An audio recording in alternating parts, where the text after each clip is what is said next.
Many knew George Torres as the most dangerous man in Los Angeles, while others saw him simply as a humble grocery store owner. However, the truth about who he really was remained a mystery. Born and raised in East L.A., Torres swiftly gained notoriety in the late 1990s and early 2000s as the leader of a supposed criminal organization. His reputation was built upon fear of his alleged connections to Mexican organized crime, fear of his powerful acquaintances in the city, and fear of his volatile temperament. Nonetheless, Torres insisted he was just an ordinary grocery store owner striving to earn an honest living. But what was the reality behind his facade? The early years. Born to hard-working Mexican immigrant parents, George's humble beginnings set the stage for a remarkable journey ahead. As George's father reached the point of retirement, the torch of responsibility was passed on to his son. Taking the reins of the family business in the early 1990s, George embarked on a path of expansion. He envisioned a brighter future, not just for himself, but for the community as well. With unwavering determination, George opened up additional grocery stores across the city, each contributing to his empire's growth. However, George's rise to success wasn't solely defined by his entrepreneurial prowess. During this transformative period, he began earning a reputation as a multifaceted individual who not only achieved business success, but was also unafraid to roll up his sleeves and get his hands dirty. He tackled challenges head-on, demonstrating his resilience and resourcefulness in the face of adversity. In the heart of the law enforcement agencies, George's name resonated as a figure of interest. His endeavors and actions stirred curiosity among those who watched his trajectory. People were intrigued by his tenacity and the risks he took to achieve his dreams. While some admired his ambition and courage, others wondered about the true extent of his activities.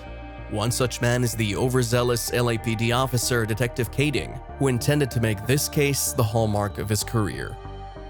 The rise to power.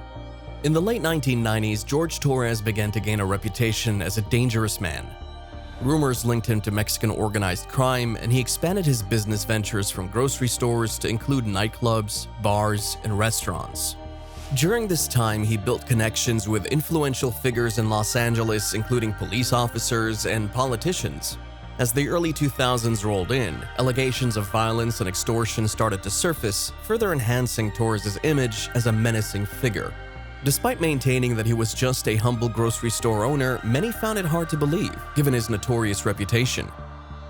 Despite his numero uno market chain expanding rapidly, his name appeared in documents related to unsolved homicides in 1983 and 1986. Informants repeatedly told detectives that Torres was a fearsome figure and rumored to be the major supplier for known drug traffickers. Eventually, he was charged with 3 other murders and convicted of soliciting the murder of a gang member named Jose Maldonado, who made the grave mistake of attempting to extort money from Torres. During this time, Torres also attracted the attention of 3 major drug task force investigations, which connected him to operatives of Joaquin El Chapo Guzman's Sinaloa cartel and the Arellano Felix cartel in Tijuana. Simultaneously, Torres worked on establishing himself as an entrepreneur and community leader. He reportedly intervened to quell violence during the South LA riots in the mid-1990s and associated with LA's political establishment members. LA Sheriff Lee Baca vouched for Torres' reputation as a reputable businessman during a congressional committee investigation. Witnesses claimed to have seen Torres hand stacks of money to then-Councilman Mike Hernandez and former Councilman Richard Al. In the midst of Los Angeles County's crime-infested and graffiti-covered neighborhoods, George Torres, a man who had painstakingly built his grocery empire, managed to maintain an unusual rapport with local gang members and graffiti artists. The trial. At the age of 52, Torres finds himself at the center of a racketeering trial in downtown Los Angeles. The trial is being presided over by U.S. District Judge Stephen V. Wilson. Torres' defense attorneys paint a picture of him as a self-made entrepreneur who gained the respect of mothers in the neighborhood. He became someone they trusted by offering fresh meat and produce at fair prices. Moreover, Torres treated customers with respect and provided job opportunities to at-risk youth, helping steer them away from gangs and drugs. Federal prosecutors, however, have a different narrative. They argue that Torres was a ruthless businessman who cultivated a dangerous image. They claim that he ran his highly profitable supermarkets as a criminal enterprise, employing illegal workers, bribing public officials, and resorting to violence when people crossed him.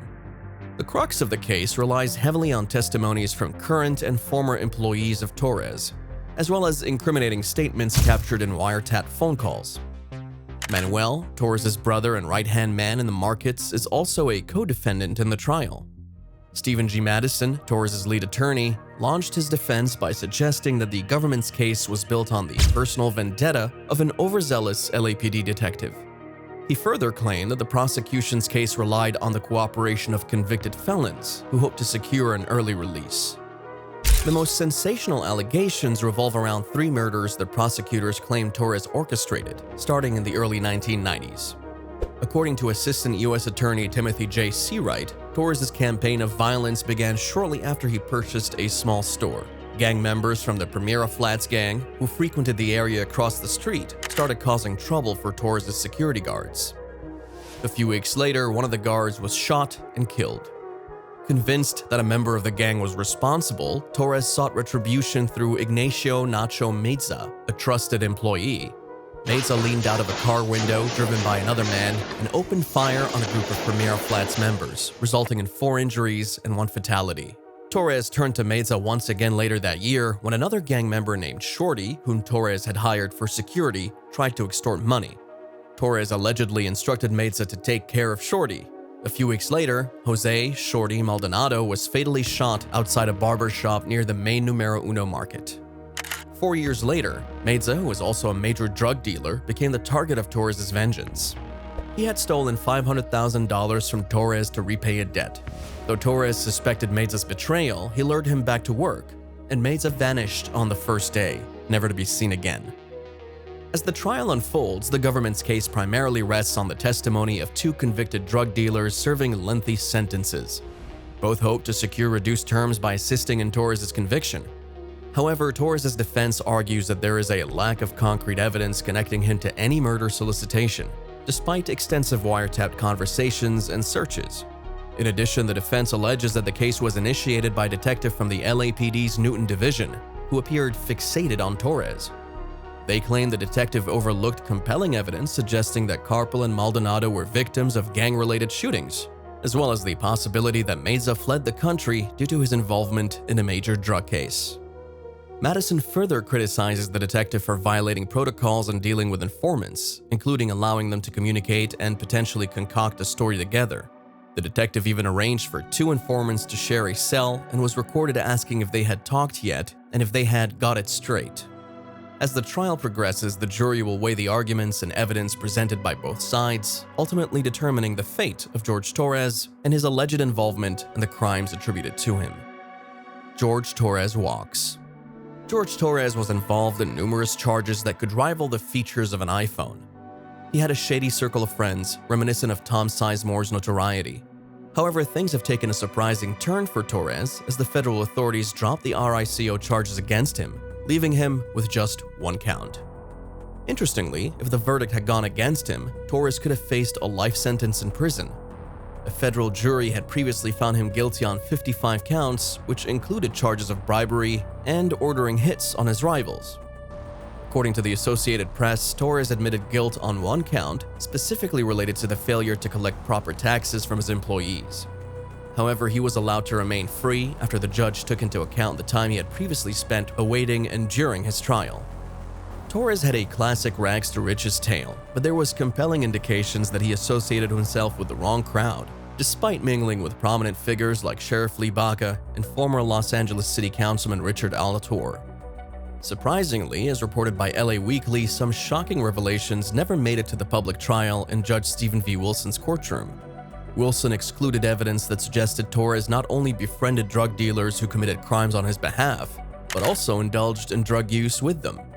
Furthermore, evidence indicated that Torres had purchased a MAC-10 gun for a drug-dealing associate, whom he allegedly instructed to kill on his behalf, was also omitted. Later, it's alleged that Torres had the same associate killed for stealing from him. What led to this turn of events? Did Torres strike a deal with the authorities? Did he cooperate against someone he considered a friend? These burning questions occupy the minds of those who seek the truth and further paint George Torres, undoubtedly, as the most dangerous man in LA.